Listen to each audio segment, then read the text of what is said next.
soo dhawaad dadka youtube-kayga ku xiran oo meesha aad iga daawanaysan waa youtube-kayga beryahan markii somaliland la aqoonsaday dadka qayba sibay uga falcelisay qayb waxay u arkeen waddanka in lagu soo xadgudbay qayb waxay u arkeen in ay tahay Israa'iil dad wadamada dadkooda ka qaata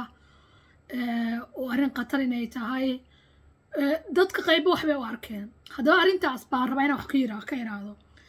waxaan soo qaadanaya codka gabar la dhaho adduunyo mulaaxan kusoo gasha maxaa la dhahaa magaceeda haddaan qaldo adduunyo magaceeda haddaan qaldo iga la ahaato walaashay marka codkeeda baan isla dhegaysanaynaa waxaan sameynayaa markaa hadallada aragti kasoo horjeeda baan qabaa marka waa isla dhegaysanaynaa caadi dhammaantiin marka waa isla arkaynaa السلام عليكم سو دواده برنامج waxa la yiraahdaa welcome to reality haye challenge kaga sheekeynay Israa'iiliyiinta waddanka jooga dad Soomaaliya 2025 waxay ku soo baraarugeen Israa'iiliyiinta Soomaaliya dhulka la yiraahdo inay kaga soo horeysay dadka Soomaalida la yiraahdo waa la yaab waxay tiri gabadhaanu 2025 ayay Soomaalidu waxay ku soo baraarugaysaa Israa'iiliyiintu inay ku soo horeysay dhulka Soomaalida hadalkaas runtii wuxuu yahay hadal xadgudub ah hadal gaf ah baa u arka anigu Israa'iiliyiintu horta markii la dhaho Israa'iil waa diin Israa'iil waa waddan dadkaasna waxay haysteen diinta Yuhuuda bay haysteen garanaysaa bay haystaan ilaa maantaba marka sida diinta Islaamka ay dadku u qaataan ayay waxay u qaadan jireen maxaa la diinta Yuhuudna dadyaabo badan ay u qaadan jireen Islaamka ka hor waa diimaha Ibraahimiyada diinta ugu facaweyn ayay ka mid tahay diinta Ibraahimiyada diinta maxaa la Yuhuud ay haystaan haddaba markaa sii dhegeysan hadalkeeda gabadha Melefense oday adeerkeeda ka dhigay naaka doonta isku baa wax la ahaan jira Melefense taariikhaha mar walba ay kugu soo celinayeen taariikhaha Soomaalida waa la duuga intooda baday adeerka markuu geeri ka soo dhamaaday arag ee magaalada soo galay kugu yiri markaas Soomaalidu bilaabata been buu ku sheegay way aamin weyd midgaan iska hadal la taagan ariga waxay dhahday adeerka markuu ku sheegay inay Soomaalidu bilaabatin baadiyaha joogi jiray ayaad run mooday Soomaalida baadiyaha ay joogi jireen waa baadiyaha baadiyaha magaalooyinka hadda la dhisay baadiye ahaan jiray walina walaashay macaato walina wuu jiraa baadiyihii dadku way degan yihiin hadday reemi ahaayeen ma aha inaysan dhulka ayagu lahayn dhulka Soomaali baa iska lahayd dadkan kushitika baa meeshaan deganaa weligood iyo allooda ayagaa dhulka iska leh ma garanaysaa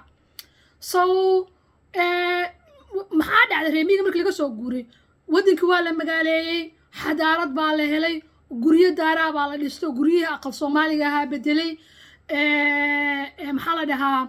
xoolihii baa laga soo tegay lacag baa la samaystay dowladnimo iyo system ayay dadka samaysteen laakiin macnaheeda ma aha inay reebaadiyo ay ahaayeen inayna Soomaali ahayn oo dhulka dad kale ay magaaleeyeen ama ummado kale intii u imaatay inay magaaleeyeen taasna waxa loo baahan yahay dib u fiirisid kan sii dhegeysan inta hadalkeeda wareer maantis waxaa jira dhagaxun qadiima arkaysa wax lagu qorqoray meelo waxyaalo ka taagtaagan oo wax deganaan jiray aad garanin adiga hadda ilaa hadlay ifiirinay waxa arkaysaa guryo qadiimi ah oo burburay oo magarata waxa ku arkaysaa bariga Puntland waa ku arkaysaa waxay dhahday waxa jira dhagaxun qadiimi ah iyo guryo burburay oo wax lahaa aan la garanayn guryaha burburay iyo dhagaxunta qadiimiga waxa iska leh dadka Soomaaliyeed oo yaashan baa iska lahaa ayaga dhisay firtood in la baaro baa loo baahan yahay laakiin dad kale u saarno oo aad dhahdid oo Israa'iil baa lahaan jirto dhulkan waarin xaqiiqada ka fog waarin aan dood ahayn waarin aadan ka keenin wax cadeyn aad la wadanin soo dhagaxuntan iyo asaarahan yaala Puntland iyo Somaliland dee awayaashin dadkeeni ma dhigeen ma jireen dad Yuhuud ah oo saa adigu hadda dhahday ii sheeg dadka loo yaqaan Yibraa hadalkeeda haddaa sii dhegeysan waxay ku darsaa yibraha inay ahaayeen qabiil yuhuudda ka soo jeeda inay ahaayeen sooliyastana waa ku arkaysaa yani somaliland waa ku arkaysaa meelo badan baa ku arkaysaa oo dadku ay dhahaan jin baa deganaan jiray jinka deganaan jiray halka maya jin ma deganaan jirin dad soomaaliyeed baa deganaan jiray jinna wax ma dhiso jinna wax la arkaya maahan waa dad iska masaakiin oo dadka xadaarad iyo mehel waxoodina hadal baa dhahday soomaalida waa la qariyay sooyaalkeedii aduu historygeeda dhahday sooyaalkeeda waa run soomaalida sooyaalkooda si fiican uma bartaan waxaana keenaya in mar walbaba xadaarad iyo waxay lahaayeen dadka loo saaro runtii adigoo soomaaliyeed ah oo owayaasha soo halgameen inaad dadka soomaaliyeed aad dhahdid meeshaan may lahaan jirin taasaa waxa u baahantay dib inaad isku saxdid baa u baahan tahay oo dib maanka u adeegsatid oo wax dhibtahay oo jira aad ogaatid baa loo baahan yahay sidaa ognahay aan hadalkii kusoo sheegay yuhuudda diimahooda waxay ahaayeen diimihii usoo horeeyey kasoo horeeyey diinta islaamka iyo diinta kiristankaba haddaba markaa waxaa dadku samayn jireen saan ognahay diimaha way qaataan dadku dad soomaali ah oo diinta yuhuudda qaatay ma jiran maybe way jireen dad soomaali ah sida dadka etoobiyaanka ay u leeyihiin qayb haysata ilaa maantay diinta yuhuudda haysato oo etoobiya joogta ayaa soomaaliya looga heli karaa haddii la baaro in saa sheegta yibruhu ay haysteen diinta yuhuudda ya sida kuwan falaasamiya la dhahaa etoobiya deganaa waa qabiil ka mid a etoobiyaanka waxay leeyihiin inay haystaan diintii yuhuudda inay haystaan kiristan inay haystaan diinta islaamka inay haystaan diimihii hore oo afrikaanka ay haysan jireen sida kushutig oo kalea dad haysta inay weli jiraan ayaa etoobiya ku nool maxaa soomaaliya kalifayay in dadka diimaha kala haysta la cunsuriyeeyo oo la dhibaateeyo waa arrin xajirnima waana arrin u baahan in la baaro laakiin intii dadka etoobiyaanka haysteen ayay dadkeennuna haysteen dadka etoobiya iyo soomaaliya iyo dhammaan geeska afrika jooga dee diimo kala duwan bay lahaayeen diimihii bariga dhexa uga imaaday iyo diimihii hore ay haysteen soo hadday soomaali ama yibruhu ay qaateen diinta yuhuudda macnahooda ma ayna israa'iiliin yihiin waa dad soomaaliyeed oo haysteen diinta haysteen diin ahaan oo haysteen qofku hadduu maanta soomaaliya waxaa jira maxaa la dhahaa qabriyaal iyo gawaarida oo kalaa iyo guryaha meelaha ganacsiga af carabi baa ku qoran haddii afka carabiga la joojiyo maanta wuxuu nagu qoran yahay af carabiga soomaalidu islaam bay dad badan oo muslimiina baa waddan ku nool oo majority waa muslimiin haddii marka afka carabiga haddii dadka soomaaliyeed diinta ay ka tagaan islaamka oo diin kale xoog badan for example ay kristanka qaataan ma waxaa oranaysaa oo maadaama haddii erya af carabiga lagu arko dadku carabi ahaan jiren carab waxaan u ahaan jirna waxaa caddaynaysa waayo waxaan aragnaa waxaa ku qoran af carabiga ku qoran qabriyaal waxaa la helay afka carabiga ku qoran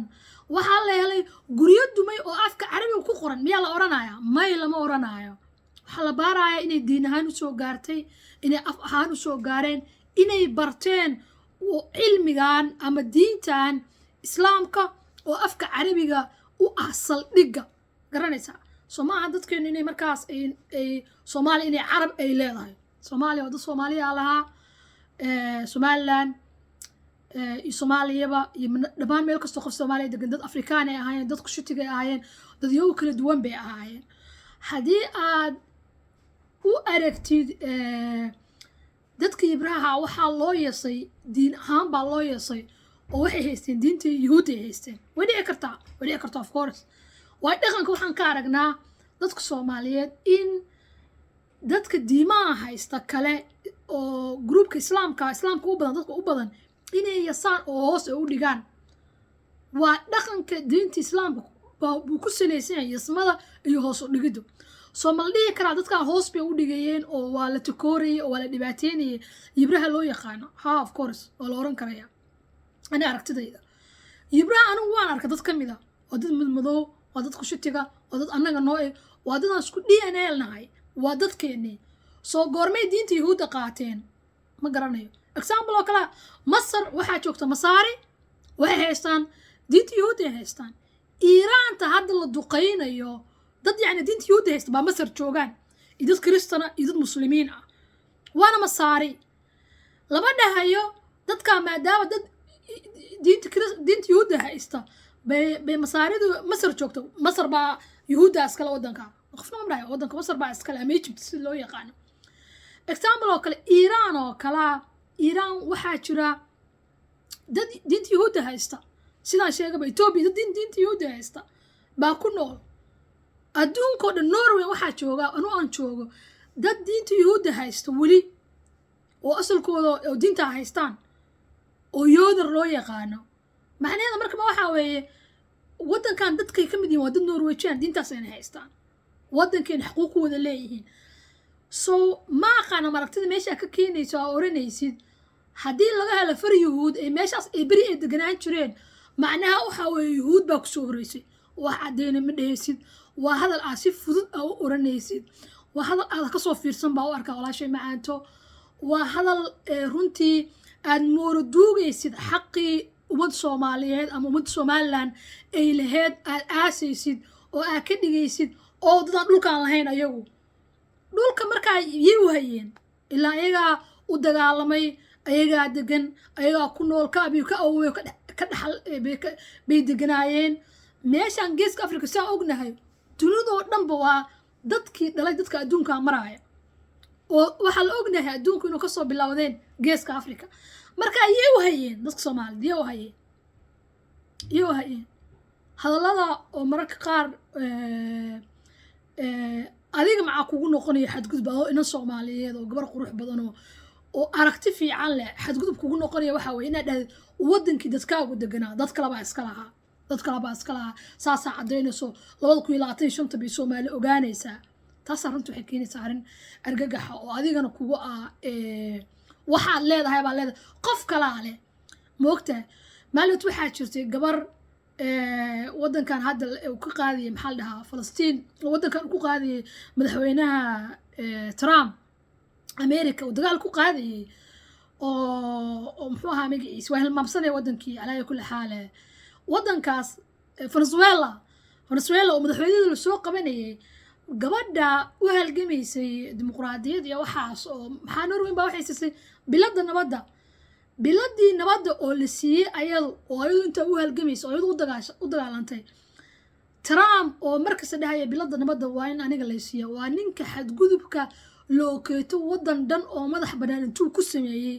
madaxweynahoodu soo qaatay naagtiisi soo qaaday ilmihii madaxweynaha waddanka xukumayay soo qaaday waddankii shidaalkiisii dhaxaya oo dadka laynaya ayaa wuxuu leeyahay biladda nabadda waa in lay siiyaa biladii nabadda ayada la siiyey oo norway asagay u diidin ayna siinin ayaa waxay ku dhahay adaa u qalantid tramo biladda nabadda adaan ku siiyey adaa iga qalantid waa waxa ayadu laheyd haddaad u soo hadasha waxaa weeye meeshaa adigu laheyd oo aad deganeed oo dadkaa ku noolaa oo kusoo farcamay inaad dhahdo dad kalaa iska lahaayo sababta far ay leeyihiin baa lagu arkay beri god baa meel baa aasaar baa ka qodanoo far ay dadku yuhuudda ay leeyihiin baa lagu arkay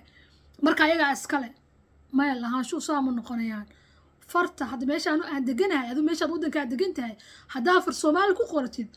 200 sano ka hor haddii la arko inay farta soomaali ku qoran tahay meeshaas macnaa maaha inaad dad soomaali lahaayeen dhulka waa tigi kartaa waa ku noolaan kartaa qaxootinima u tagtay dhinaca kale haddaan fiirino dadka qayb baa waxay dhahaan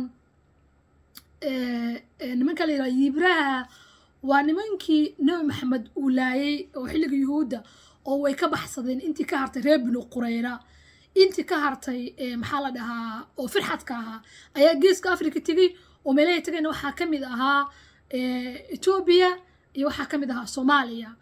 markaasna si u badbaadaan iyagoo firxada waxay sheegteen inay yihiin dhashii maxaa la dhahaa faadimo rasuul xasan iyo xuseen qayb ka mid ah oo waxay sheegteen ashraaf bay ku joogi jira waddanka ma jiraan dad ashraaftaasa oo hadda ashraaf sheegtaan soomaaliya ma laga helaa haa ma aqan etoobiya marka ibraah dad baa waxay dhahaan qaybtaasay ka mid ahaayeen oo say nabad u helaan may dhihi karaynin waxaan nahay dadkii la soo laayay oo kasoo firxaday maxaa la dhahaa bariga dhexe oo nabi maxamed markaa istagaaleen sallallahu alayhi wasallam so ayagoo qaxootina way imaan karaan yibruhu oo diinta markaa haysta yuhuudda oo meeshan way deganaan karaa markii dadka Soomaaliyeed isdhaleenna waa la oran karaa dee markii dadkii way noo ekaadeen dad waxay noqdeen madow laakiin asalkooda halkaas ayagoo qaxooti imaaday oo soo baxsaday baaritaan baa la samayn karaa laakiin si fudud in la dhaho far ay leeyihiin meeshay far ay ku leeyihiin meel qoraal qof yuhuudi leeyahay haddii la arko oo Somaliland ayagaa lahaan jireen waxaan kaloo ku weydiinaya walaashay maanta adiga dadka arrimahan ka hadlay in badan oo dhinac kale la aaday Somaliland saa ognahay Israa'iil wuxuu u aqoonsatay inay wadan tahay Israa'iil marna afkeeda lagama maqlin wadan iyo dad baa naga maqan oo duulaan baan qaadaynayo waxaan qabsanaynaa Somaliland waxay raadinaysay oo u dagaalamaysa waxay ahayd inay hesho Soomaaliya ay ka go'do oo aqoonsi hesho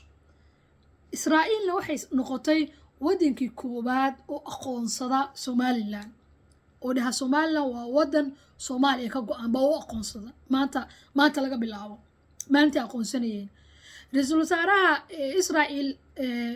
Benjamin Netanyahu markuu wacay Cabdiraxmaan Cirana waxay isdhaafsadeen inuu aqoonsi maanta ugu dhawaaqayo aqoonsina la raadin doono oo Mareykanka meelaha uu sii goyn doono Cabdiraxmaan Cirana looga baahan yahay inuu imaado Israa'iil oo saxiixo heshiiska loo yaqaano Ibrahim Accord markaa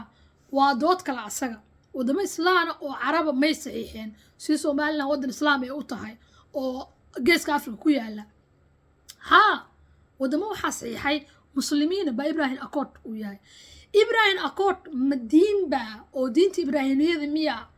waxaa loo baahan yahay in waxba kama og inaan baaritaan lagu sameeyo markaa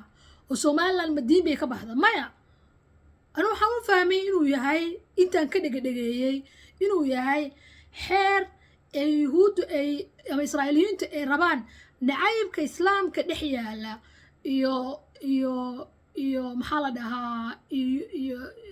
yuhuudda in la baabiyo oo laga dhigo in maaragtay wada shaqayn ay samayn karaan oo ayagoo yuhuud oo Israa'iiliyiina iyo qofka islaamka inuu la shaqayn karo qofka yuhuudka asagoo nacayb una kala dhex ooliya cabsi أنا سأسوي فهمي كل إيبا سأسوي فهمي ما ده هو صح لكن وحوبها هنا كل إيبا إنن أنا نقيبتي السوق هذا ديو نقيبتي السوق هذا وهذا قيبة وحكو كد عايدين يعني إبراهيم أكورد كله ياهي أرين دي ميسن أرين دين الإسلام كله بابين أيو إن دين الإسلام كله تنازلها إن دين الإسلام كماشي بحث وحنو عاصم maybe way dhici karaysa I don't know anyway marka Israel man lama yidhiin geeska Afrika dhul baan ku lahaan jirno Somaliland taas darteed baan Somaliland u aqoonsanaynaa meesha may ku soo darinba xageeba adigu marka ka keentay inaad dhahdid dhulkan mar hore Israel dadka Yuhuuda ay lahaan jireen oo aasaara baa laga soo helaya xageeba adigu ka keentay ku weydiinaya ilaa meesha aragtida ma ooline aragtida kale cabsida dadka ay ka cabsanayaan oo ah haddii Israel Somaliland aqoonsato dana ay ku wadataa oo waxyaabo kale sharab daba socda wadamadan ma isku wataan dana isku wataan oo danteeda ma ka dhaxarki kartaa inay aqoonsato ayadoo marka carabta la dagaalamayso way sameyn kartaa of course ma dhahayo waa dan la'aan Israel laakiin Israel marna nafkeeda lagama haayo inay dhulkan ay leedahay anu dhulba iga maqan moogti soo hadalada u baahantiina laga fiirsado oo meesha baan oo limba waxa weeye inay marna Israel ku doodeen inay dhul Somaliland ama dhul geeska Afrika ku yaala inay qaadato marnaba ay tahay aqoonsi Somaliland la aqoonsaday inayna Somaliland iyo Israel ay wada shaqeyn diblomaasnimo iyo dawladaha kale waxa dhex maraan dadka kale waxa jira dad Israa'iiliyiin oo sida Somaliland ay u sameeyeen dadka Somaliland ee calanka Israel ay u saarteen garbaha kala Qudus waxa jira dad Israa'iiliyiin oo calanka Somaliland saaran wali asagoo shahaadada ay ku qoran tahay la ilaaha illallah dadka Israa'iili dadka may ka baqeen Yuhuuda oo meesha degan ama Israel degan calan shahaadada ku qoran inuu qof Yuhuuda qaato wuxuu ma arkaan cabsi ma jirto argagax ma jirto dhul laga qaadanayo ma aaminsana inay calankii Somaliland maxaa la dhahaa laga taagay maxaa la dhahaa magaalooyinka xayfa iyo meelaha israa'iil ay degaan marka cabsi ma haysa dadka maxaa la dhahaa israa'iiliyiinta maxaa kalifaya dadka soomaaliyeed ay u arkaan arrin negative ah oo arrin buunbuunin arrin cabsi ah runtan waxaan u arkaa qaabkay u fiirinayaan laba arrin baan u arkaa qaab in islaamka mar walba dadka muslimiinta loogu sheekeeyo inuu cadowgooda ay israa'iil ay tahay ama dadku yuhuudda ay yihiin taa waa laga yaabaa qaab diimeed ahaana inay cabsi uga qabaan oo nacayb ay u muujinayaan laakiin umay fiirinin qaab dowlad ahaana maxaa ugu jira dan ah oo somalilan waa soomaalida kalaan sheegayaa laakiin dadka somalilan way og yihiin danta ugu jirtaa inay israa'iil aqoonsato inay wada shaqayn la sameeyaan inay waddankaas ay maaragtay ayaguna ay isdhaafsadaan ganacsi business iyo ma garanaysaa siyaasad ahaan inay isku dhex galaan dadka somalilan way taageersan yihiin dadka soomaaliyeed maxay ku diidan yihiin inay israa'iil aqoonsato ayagaa loo baahan yahay in la weydiiyo ma ogtahay ma jacayl bay u qabaan inayna somalilan soomaaliya ka go-in oo waxay leeyihin waddanka inuu kala go-o ma rabno ma ogtahay ma taasay ku doodayaan may taa kuma doodayaan somalilan jacayl uma qabaan soomaalida kale ee ka falcelinaysa aqoonsiga yuhuudda ama aqoonsiga israa'iil haddaan dhaho waxay qaabkay uga falcelinayeen baana wuxuu ahaa qaab nacayb ah qaab ay rabaan ay leeyihiin dagaal baan ku qaadi doonaa somalilan waan qasbi doonaa taana runtii dagaalka qolada ku guuleysan doonta lama garanayo hadday soomaalida kale somalilan dagaal ku qaadaana af ahaan waxaa la yidhi af xumo nabadna way kaa kaxaysaa colaadna wax kaagama torto af xumada dadka shacabka way ku kala fogaanayee in la nabcaado xaq miyay u leeyihiin somalilan oo lagu nabcaado inay soomaaliya ka go-aan anugu ma arka inay xaq u leeyihiin anugu ma arka xaq inay u leeyihiin 34 sano bay waxay lahaayeen waxaan rabnaa inaan soomaaliya ka go-ono moogti marka 34 sano waan iyo inay isku soo noqdaan lagama shaqaynin dhinaca kale soomaalida kale ma ay mideysno oo uma mideysna waxa la dhaho soomaalinimo uma mideysna way kala qoqoban yihiin qolaba meel bay degan tahay oo ay leedahay oo ay xarxaaratay ma garanaysaa so wax soomaalinimo ah oo la leeyahay waddan baan wada leenahay in laga wada shaqeeyaa la rabaa oo cadaalad looga wada shaqeeyo ama dowlad u cadaalad samaynaysa dhammaan geyga soomaalida dadka degan ma jirto oo ay hoos tagaan ma garanaysaa solaan oo kale markaa fiirisa hadda xasan wuxuu laascaanood u tegay waxa weeye inuu ku xumeeyo somalilan baa la aqoonsaday hadduu xasan madaxweyne caadi ahaan laha oo caqliga iimaanka isticmaalaya markii ay isleynayeen dhulbahantaha iyo isaaqa ayuu kala dhex gali lahaa arrin diblomaasiyadnimo ka samayn lahaa dadka dhintay buu uga tacsiyeyn lahaa wuxuu u arki lahaa nin madax u ah waddanka laakiin umuu arkaynin ma lahayn moralitiga uu dadka dhimanayay markaas oo ka dhimanayay sool iyo ka dhimanayay iyo hargeyso oo isdhalay inay ahaayeen arrin loo baahan in laga hadlo umuu arkayn iskumana arkayn ninka ka hadli lahaa inuu yahay hadda markaa waa arrin xintan ah xin camal yacni somalilan baan ku xumaynayayo waddanka anaa u wada taliya waddanku markay colaad ka dhacayso maada wada talinayne hadda markuu aqoonsigu yimin miyaa u wada talisaa madaxweynaha su-aalahaasaa loo baahanya in la weydiiyo moogta reesoo laftirkooda waxay isleeyihin xasan inay danahooda ka dhex arkaan ayaga naftirkooda xaq bay u leeyihin danahooda ka dhex arkaan reesol xaq bay u leeyihin inay ka dhex arkaan laakiin markii maanka la isticmaalo yaa reesol u hiiliyey markay dagaalamayeen way ogyihiin cidda u hiilisay marka ma xasan oo hadda ku awrkacsanaya waddanka ma kala go-ayo oo somalilan heshiis ma geli karto miyaa dan u wada ma garanaya taas waa arrin kaloo doodeeda u baahay dhinaca kale mar kalena waa idin weydiiyey tv kale video kale aan duubay haddii ay dadka soomaaliyeed ay rabaan inay midoobaan ma kula tahay adiga maxaa diidaya markay sool ay kasoo go'day somalilan oo dhahda inama rabo maxay ula midoobi waayeen puntland midowga wuxuu ka bilowdaa qabiilada kuwa inay soo midoobaan markaasaa waxaa la helaa dowlad nidaam oo kore oo midaysan marka qabiiladu iskuma kalsoona mana rabaa inay midoobaan saa darteed baan waxaan u taageersanahay maadaama soomaali midoobaysa ama soomaali aaminsan wax wada leeyihiin ma jirto haddaba markaas somaliland hadday dhahdaan waxaan rabaa inaan go'o soomaaliya ka go'o dee waxay xaq u leedahay markaas inay go'do wadamada aqoonsadana ay soo dhaweyso wada shaqeyn ay la samayso dhan kale soomaalida waxay xaq u leeyihiin inay qayliyaan xaq uma lahan waxaa loo baahan yahay cod la qaado oo la dhaho yaa raba inay waddanku sii wada joogaan maxaana u rabtaa moogti saasay ahayd intaan hadda gooniinka lagu dhawaaqay jaaskaas bay haysteen jaaniskaas hadda waxaan u malaynaya inuuna meesha oolin saasaan u malaynaya arrin cabsi keeni karta may tahay aqoonsiga israa'iil haa laga yaabaa arrin cabsi keeni karta inay tahay arrin wanaag iyo keeni karta iyo ma garanaysaa iyo horumar somaliland u keeni kartana ma laga yaabaa inay tahay haa waan u malaynaya anigu inay tahay runtii israa'iil waxaa jirta waddamo hore ay qabsatay oo iska haysato intay tagtay aragtidayda intaan sooyaalka ku maqlay ani ahaantayda masar bay la dagaashay dagaal bay ayadii masar isku geeyey dhul bayna ka qabsatay wayna haysataa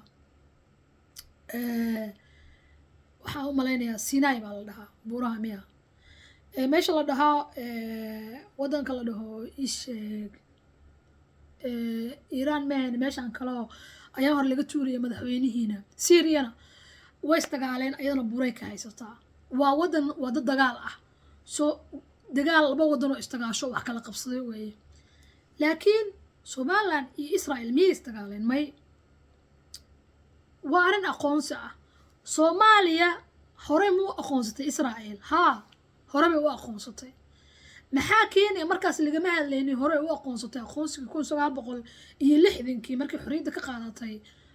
wadamadii yurubiyaanka ahaa oo gumaysanayay markay ka qaadeen soomaaliya iyo somaliland labadaba markaas ay midoobeen cabsida hadda iyo waxaan buunbuuninta iyo propagandadan lagama hadlaynin israa'iil weligood dadkooda diinta yuhuudda ay haysteen hadda maxaa keenaya in la buunbuuniyo waxaa keenaya dadkii baa maaragtay madaxdii koonfurta baa waxay wada arrintan propagandada moogtahay waa sidii markii somaliland ay rabeen etoobiya wada shaqeyn la sameeyaan oo isla xasan propagandada u sameeyey waxaa la qaadanaya badda saylac baddaasaa la aadayaa halkaasaa dhacaysa badda berberaa la qaadanayaa dhulka soomaali baa iskale oo madaxweynuhu bilaabo ayaan dhan markii dambena asaga abiy axmed intuu xamar geeyey